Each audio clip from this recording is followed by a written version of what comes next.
Hi guys! Welcome to Jill in Cannes! Yan. So naglalakad ako ngayon papunta sa second interview ko. Yan. So masyadong maliwanag ang araw ngayon. Maganda yung weather. Yan. So ganito lang ang ating suot. Actually, katulad nga ng ibang araw na sinasabi ko ay kahit na wala kang sweater, yung iba kayang-kaya itong weather na to. Yan. But just to be safe, since commuter po tayo ngayon, as always pala dito, commuter tayo dito sa Canada, yan, so dapat laging prepared. Yan. So far, I think okay naman yung aking suot na hanggang mamaya ay magiging sapat para sa panahon na ito. Yan guys, so papunta ako sa bus stop at pagkatapos yan, isang ride lang yan sa amin and then medyo may mahabang walk papunta dun sa in-applyan ko. Kaya, tignan natin guys. Yeah, so mukhang pasado naman yung aking makeup look, diba? Yeah. So, I'll see you guys later. Bye! Yan, so mainit talaga siya guys today. Kaya, at meron pa akong 10 minutes to wait for the bus. So, antay-antay lang tayo dito. At, kasi, pag sa loob naman tayo ng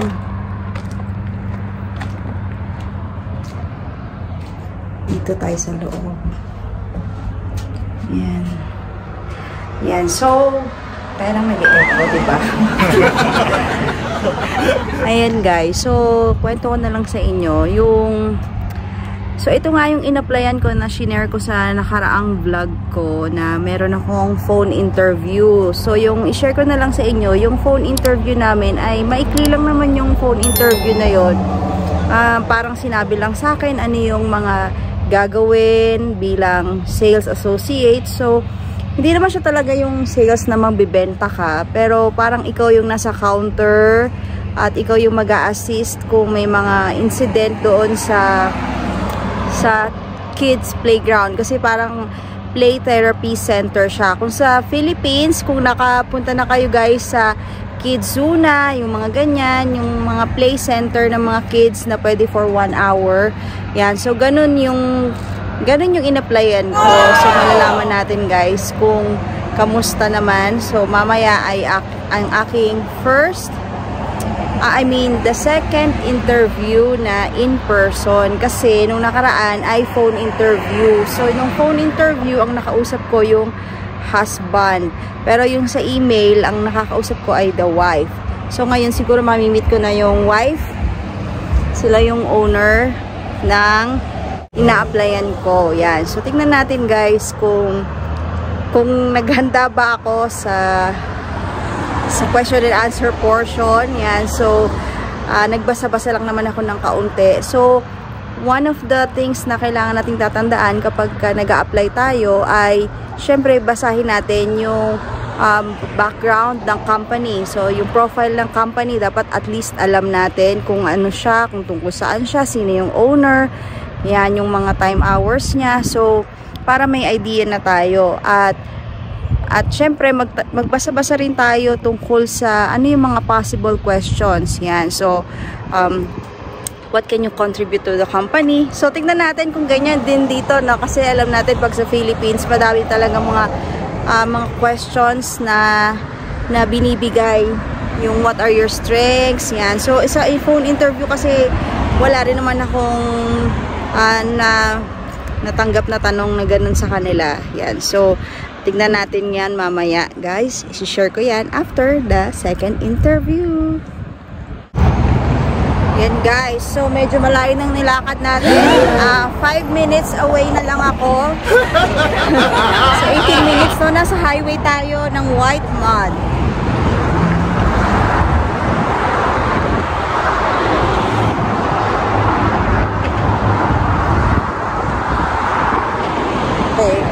Malapit lang daw siya sa amin, kaya lang syempre umiikot yung mga bus, tapos iba yung bus stop, malayo. So paghapon, iba yung hintuan or iba yung bus stop. Pag umaga, may mas shorter at faster way, yung mas malapit din sa amin. Yan, so lumampas tayo ng White Mud. Nakastop pa yung hand sign bago ako tumawid. Hintayin natin.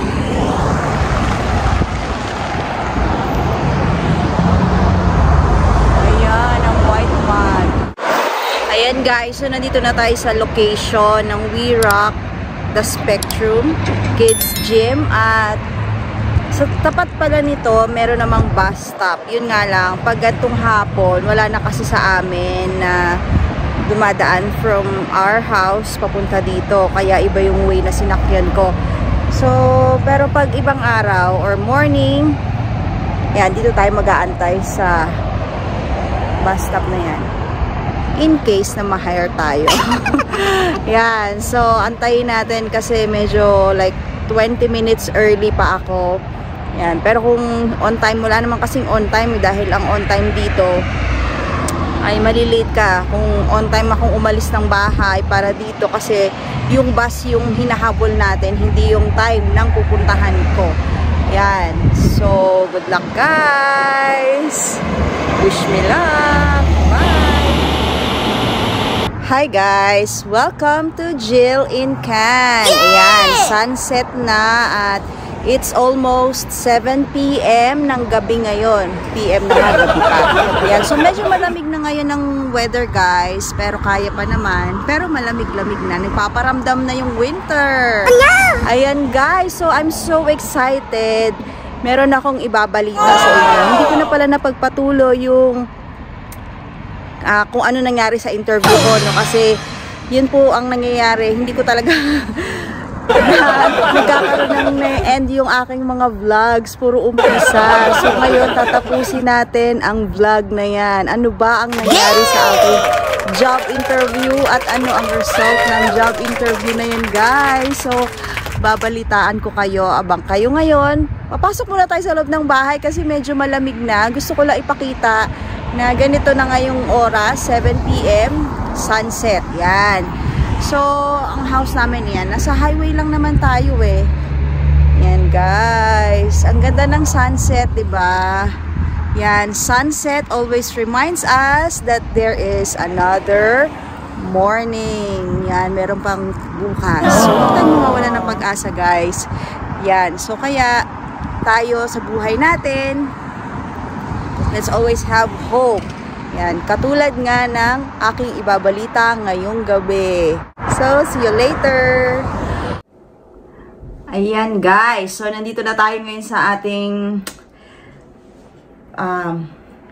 bahay para ipagpatuloy ang i-share ko sa inyo tungkol sa aking job interview at kung ano na nga ba ang nangyari doon. So, I'm just so happy to share to you guys ang experience ko doon sa job interview na yon. So, yung job interview na yon, medyo matagal siya. Akala ko siya mabilis lang. Kasi yung phone interview ay mabilis lang. Yan. So, maiksi lang yung phone interview sa akin. Andiyan na yata si aking my love. So, bango. Ito ba? Ito, dala ni my love. Ano to? Scented candle kasi kailangan namin para sa mga exhaust ng mga pag winter kasi 'di ba hindi na masyadong bubukas ng bintana. So kailangan may pabango tayo sa loob ng bahay. Ito hindi masyadong maamoy. Parang bali yata. Ito? Di ba amoy yung di, spa? maganda to sa CR. Ito pang ano. Kaya dalawa binili ko eh. Pareho naman pwede ilagay sa CR o kaya sa kitchen. Ano kitchen? Oh, diyan, pag nagluluto. Oh.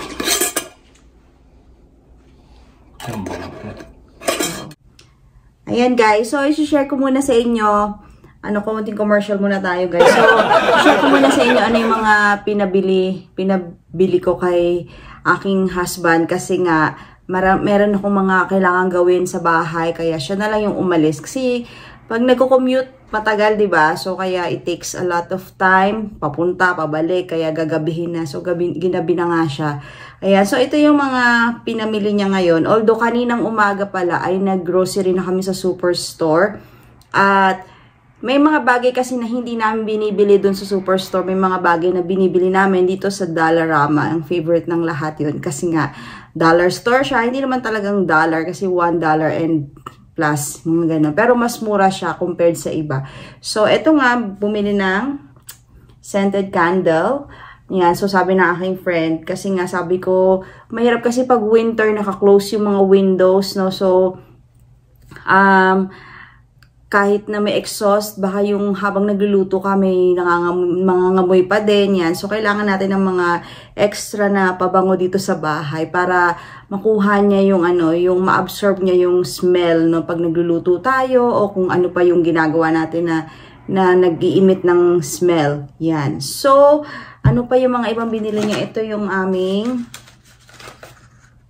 sink strainer. Yan. So, aming lababo. Kasi, syempre, you know, kailangan, iwas tayo sa mga bara dito. Syempre, although, maganda dito sa apartment namin kasi may maintenance. So, tatawagan lang namin at okay naman pag inayos nila kung ano yun. Pero, syempre, para maiwas tayo sa mga kailangang ayusin, tayo na gumawa ng way. So, kasi para yung mga clog, no? Kasi, syempre, yung mga kids ko yung naguhugas, baka kung anong mahulog doon sa, sa sink na mga kung ano-ano.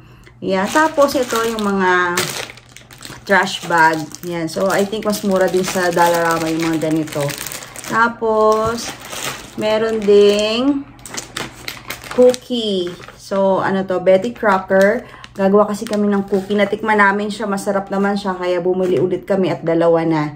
Para hindi medyo mabitin. Kasi yan. Pang snacks din nila yan. Tapos, eto wala pa kaming baking pan. Baka naman.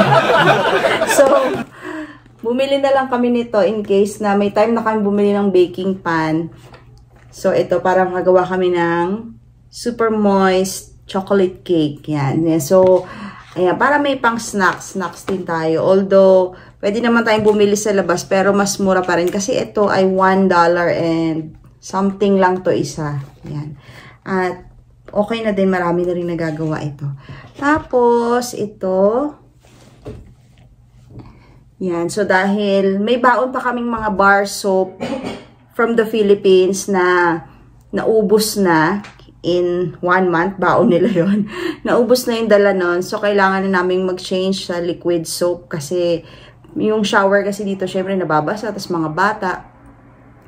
At saka, magwi-winter na, kailangan yung soap natin medyo mas moisturizing na. So, sa Dollarama lang muna kami, guys, bumili. Yan. So, ito, yan. Spa soap. Magkano to? $2. Ganito na siya kalaki. Yan, $2.25. So, actually, refill yung nabili niya, pero pwede naman. Yan, wala pa kaming pump, kasi ito yung nabili niya.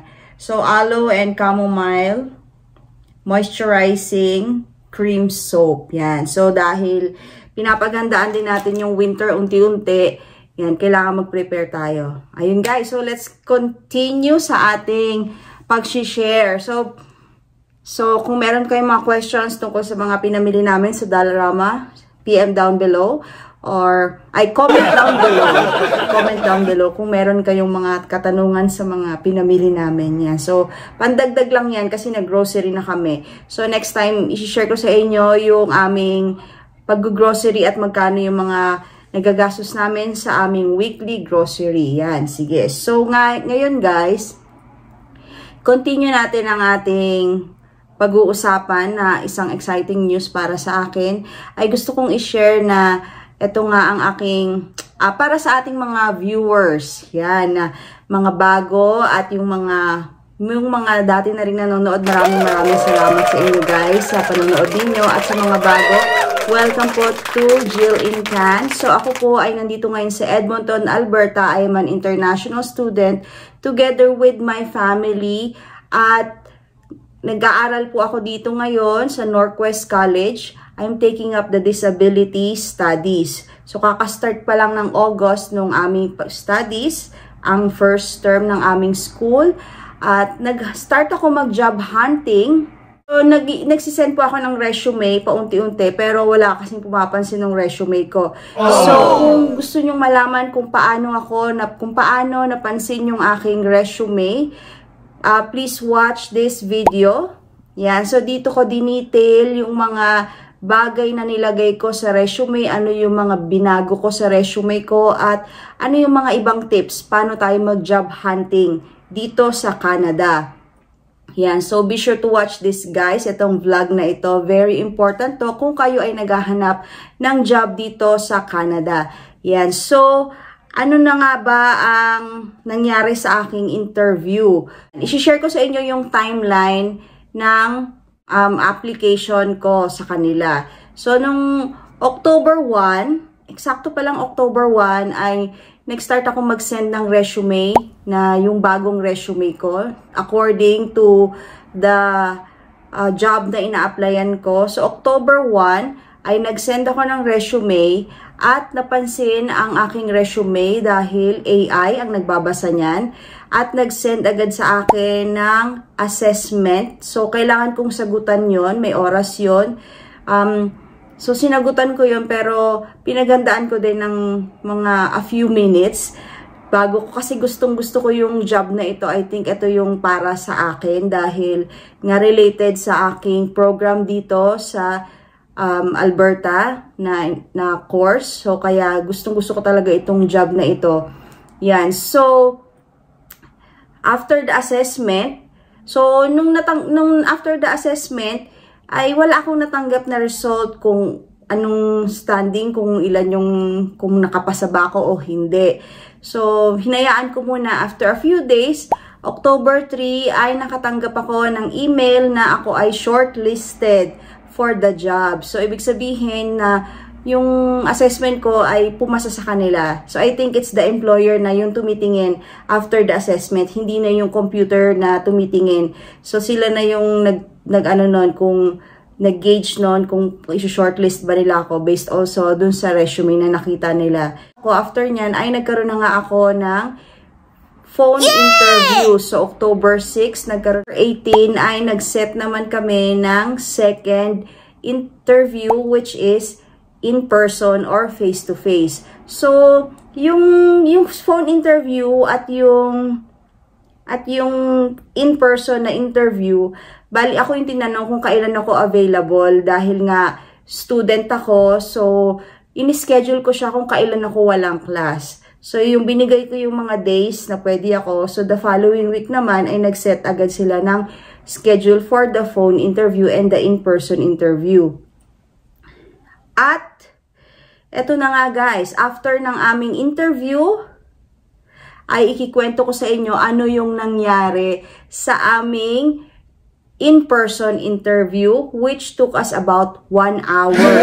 Yan, so yung 1 hour na yun, mahaba talaga. Pero ang ganda ng interview na yun guys, marami ako natutunan, hindi lang sa job, hindi lang tungkol sa company, but mismo dito sa culture or yung mga laws ng Canada, especially for mothers like me. So maraming mga reasons, mga na-share ko din sa kanya kung bakit ako hindi masyadong yung nakapaghanap talaga ng work when I was in the Philippines. Kung bakit ako freelancer sa Philippines. Kung bakit hindi ko kayang magkaroon ng full-time job. Sinabi ko yon dahil sa Philippines, pag full-time job, talagang full-time job, I have 5 kids. So, mahirap talagang mag full-time job sa Philippines kung meron kang maraming anak. Especially kung walang magbabantay sa kanila, wala kayong kasama sa bahay. Dahil syempre minsan kung kukuha naman tayo ng helper sa bahay, minsan hindi naman sila nagpi-permanent. Yan. So marami tayong mga challenges sa Philippines kung wala tayong magiging kasama sa bahay. Yan. So kailangan natin kasi minsan maraming activity sa school, maraming kailangan bilhin, maraming kailangan umattend ng mga meeting sa kanila. So, kailangan lagi kang nandoon. Yan. So, iba-iba yung mga challenges sa Philippines, no? At bago din pala ako dumating dito sa Canada, nag-try din akong maghanap ng job. So, gusto ko rin para ma-update yung aking resume, para naman meron akong experience pagdating dito ay hindi naman freelance yung aking makikita dun sa resume ko. But unfortunately, nirefer sa akin yung sister ko na isang job. Home-based lang siya at part-time din siya. Yeah, so okay na, no? Okay sana yun eh. Kaya lang lagi nilang iniisip, paano yung anak mo? Paano yung ganyan? Baka hindi ko magawa. So maraming ganon, no? So anyway, so parang naisip ko na din na, ay nga, parang hindi ko kayang mag-comply sa ganito kasi baka busy ako or marami akong ginagawa, ganyan. So unfortunately, hindi natuloy yung job na yon. At pinabayaan ko na lang. Yeah, so nakwento ko yan dun sa wife, dun sa owner, no, na kausap ko. Siya yung may-ari ng business na yon. Kung ano yung, kung bakit nga hindi ko kayang magkaroon ng full-time job. Pero yung the way na nakikinig siya sa akin, parang okay lang yun. Nakita lang niya na ganun pala. Pero kasi dito sa Canada ay sobrang kakaiba. So parang dito kahit mother ka, kailangan kanilang tanggapin because you know, kailangan ng job dito. Kailangan meron kang income. At dito ay illegal sa kanila kung halimbawa ang isang mother ay hindi papayagan mag-leave o mag-absent because kailangan niyang umattend sa event ng anak niya or susunduin niya ng mas maaga o kaya may sakit yung anak niya. So dito, kailangan kung magsabi yung mother na kailangan niya mag-attend sa need or sa school or anything na may sakit yung anak niya, kailangan i-allow yun ng company. So ganyan po dito guys, no? So, at yung schedule mo din ay pwede nilang i-adjust. Depende sa kung ano yung kailangan para sa family mo. Because nga, sinabi niya mismo sa akin na etong Canada ay family-centered. So, nakafocus siya sa family. So, kaya, nung narinig ko yun, sobrang na-relieve ako na maganda talaga yung nalaman ko tungkol dito. Which, sa Philippines, ang tagal, no? Ang dami kong ginawa kasi mga either online jobs ang ginagawa ko or freelance, no? So, yung freelance kasi, like me as a makeup artist, I can schedule kung kailan lang yung pwede. So, kung merong bookings ng usually Saturday, Friday, or umaga lang, madaling araw yung mga makeup gigs, no? So, the rest of the day, nasa bahay ako or most of the days ng week ay nasa bahay ako. So, kaya gano'n na mas convenient yun para sa akin. Whereas kung magko-call center ako or yung mga BPO, yung mga night shift, ganyan. So, pwede naman din yun. Pero it will, yung parang mahirapan ako to manage my time with my kids, especially kung meron mga kailangan para sa kanila. So, iba-iba po tayo ng setup ng mga families, guys. We have our own needs kung bakit kailangan kong mag full-time as a mom. So, yung mga ibang mothers, I know they have, meron din silang mga as many as 5 kids, but they can manage working full-time. Pero kasi po, iba-iba po tayo ng situation in our families. So, iyan guys. So, napakaganda dito, napaka-open nila sa mga ganong needs ng bawat family. Yung work schedule ko, since they know na ako ay isang international student and I have kids. Ayan. So, ang maganda sa company na ito, hindi siya 8-hour shift. So, mostly, talagang kahit full-time sa kanila ay 4 hours lang dahil nga medyo, sabi niya, medyo nakakapagod din yung work doon. Syempre, pag we're working with the kids, yan, medyo kailangan mo ng full energy. Sinabi din niya sa akin na kapag if she sees na yung isang nag-work sa kanya at that time na parang pagod na or ganon, na hindi na kaya, ganyan, pinapauwi na lang niya para makapag-rest, makapagkaroon ng break. So, she's more particular doon sa mental health ng kanyang employee. So, dahil nga siya din ay nasa behavioral studies yung kanyang tinapos.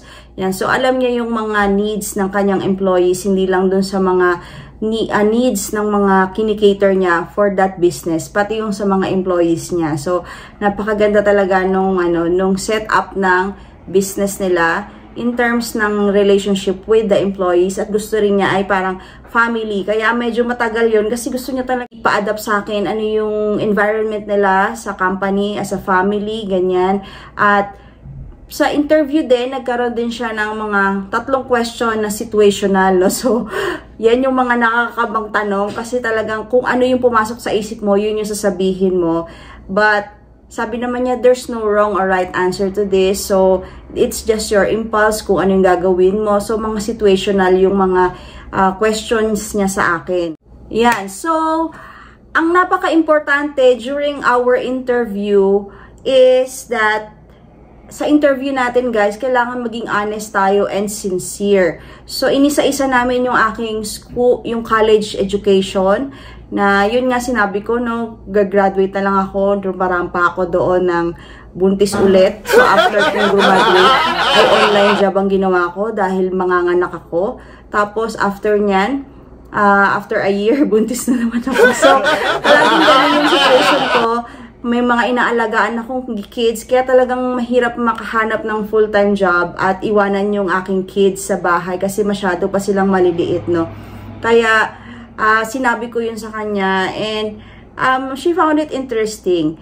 Yan, so, pero hindi naman siya nag-isip na sayang yung mga yung mga job opportunities mo noon, yung ganon. Hindi niya sinabi sa akin yung mga ganong bagay, guys. At yung bawat work background ko, yung pagiging freelancer ko, ay para sa kanya, at least I enjoyed my time being a freelancer. Isa pa talaga, yan. So, alam naman natin yung age ko, kung napanood nyo tong vlog na to. Etong vlog na to guys, panoorin nyo to. So, alam naman natin ang age ko at yung aking work background na as freelancer, yan, pasulpot-supot na job lang tayo. At hindi niya tinanong kung ilang taon na ako. So, it doesn't matter kung ilang taon na tayo guys dito. Hindi niya tinanong. Actually, ako yung nagsabi. Kaya nga medyo nagulat siya. So, nagulat siya na yun, ganun yung age ko. At dahil nga, yun, tapos 5 yung anak ko. So, medyo nalungkot din siya nung sinabi ko na yung youngest ko ay nasa Philippines pa, and sabi niya, it must be heartbreaking for you. Yan. So, nalungkot din siya noon kasi she's also a mother.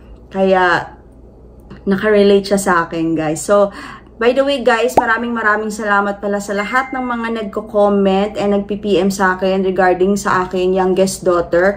And soon, we will be updating you kung ano na po yung mga nangyari sa kanyang paprocess namin ng kanyang next application. So, abangan nyo yan, guys. So, guys, dito sa Canada, ay hindi talaga basihan kung anong age na tayo. Kung established naman tayo sa Philippines, may maganda tayong work background, the more na mas okay yung mahanap nyong work.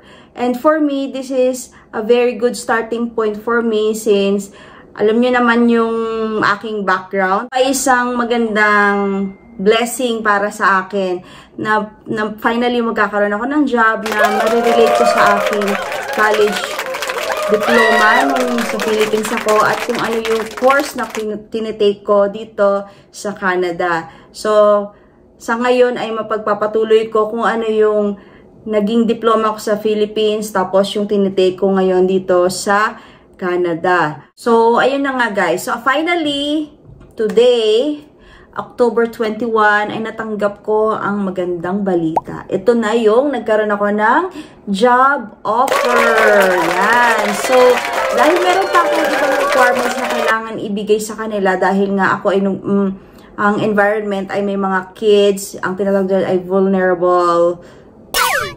Anong tawag doon? So, meron tayo dahil nga mag-work tayo sa environment ng mga kids. So, meron pang mga added requirements na kailangan kong isubmit. Buti na lang ay nakapagpa-schedule na ako ng aking first aid training and CPR sa aming school na ino-offer yon para magkaroon ako ng certificate doon. At saka yan ang aking pinagdaanan sa aking timeline application. So, ito yung isang job na gustong-gusto ko talaga na I think this will be a good starting point para magkaroon ako ng magandang work experience at ito yung makakatulong din sa aking practicum at eventually sa aking mga future plans dito sa Canada, kung hindi man sa Philippines, hindi natin alam guys. So, meron kayong mga questions or comments, sulat nyo lang dyan sa comment section below. At kung hindi pa kayo nakasubscribe sa aking channel, please subscribe to my channel, like and share this video para makatulong tayo sa mga iba pa na